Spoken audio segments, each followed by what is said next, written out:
इस earth an inertial frame of reference, अगर भी साबित कर दें कि अर्थ एक्सेलरेट करती है तो इनर्शियल फ्रेम ऑफ रेफरेंस नहीं हो सकती। कोई भी चीज़ जो एक्सेलरेट करेगी वो इनर्शियल फ्रेम ऑफ रेफरेंस नहीं हो सकती।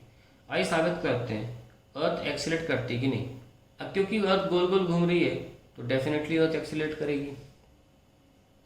आइए उसका हम एक्सेलरेशन भी निकाल लेते हैं। एक्सेलरेशन कैसे निकाला जाए?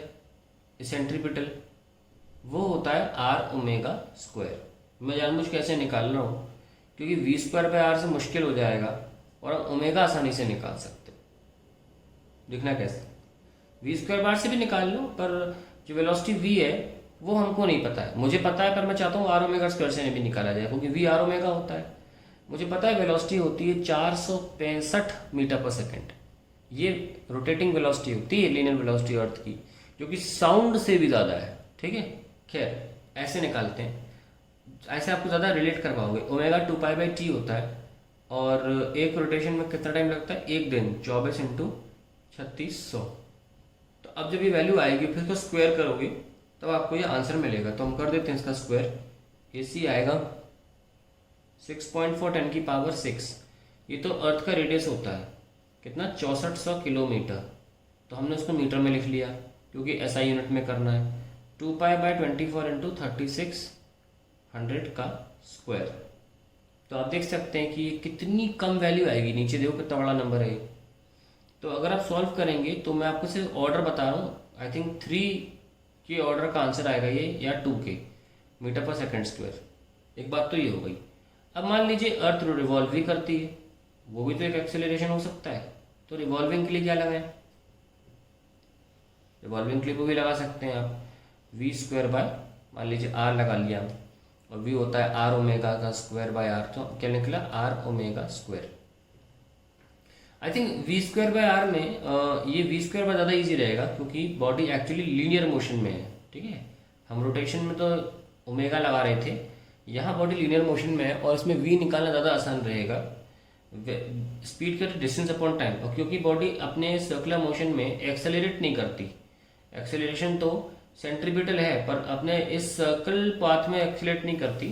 तो हम ये मान के चल रहे हैं, तो स्पीड हो जाएगा डिस्टेंस अपॉन टाइम। तो ये पूरा सन से लेकर यहाँ तक का डिस्टेंस लेना पड़ेगा आपको। 2πr सन से अर्थ तक का डिस्टेंस अपॉन टाइम, 1 साल लगेगा। 1 साल में कितने सेकंड होते हैं? 3.16 10⁻⁷। और I think distance of sun from the earth होती है 1 एस्ट्रोनॉमिकल यूनिट, काफ़ी बड़ी होती है वो। और जब आप ये वी निकाल लोगे फिर इसका स्क्वायर करोगे, डिवाइड बाय फिर से एस्ट्रोनॉमिकल यूनिट से करोगे। इतना करने की जरूरत नहीं है।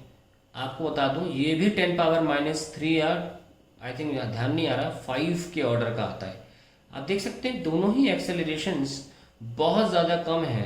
इतने कम होने की वजह से हमें इनर्शियल मान लेते हैं। ठीक है, लेकिन क्योंकि इनमें थोड़ा भी एक्सेलरेशन है इनको हम थियोरेटिकली नहीं मान सकते, पर ड्यूरिंग कैलकुलेशन न्यूमेरिकल्स हम इनको इनर्शियल मानते हैं।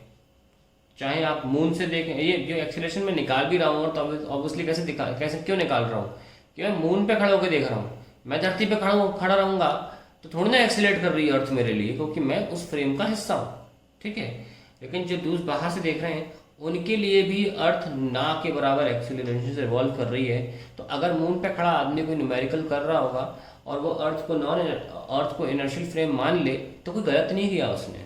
ठीक है, so we can say that theoretically तो ये कहना गलत है कि इनर्शियल फ्रेम ऑफ रेफरेंस है, पर हम जो न्यूमेरिकल करते हैं, कुछ वर्कआउट कर रहे हैं एग्जांपल्स, तो हम ले सकते हैं। लेकिन इस क्वेश्चन का फिजिक्स के सिद्धांत से आंसर होगा नो।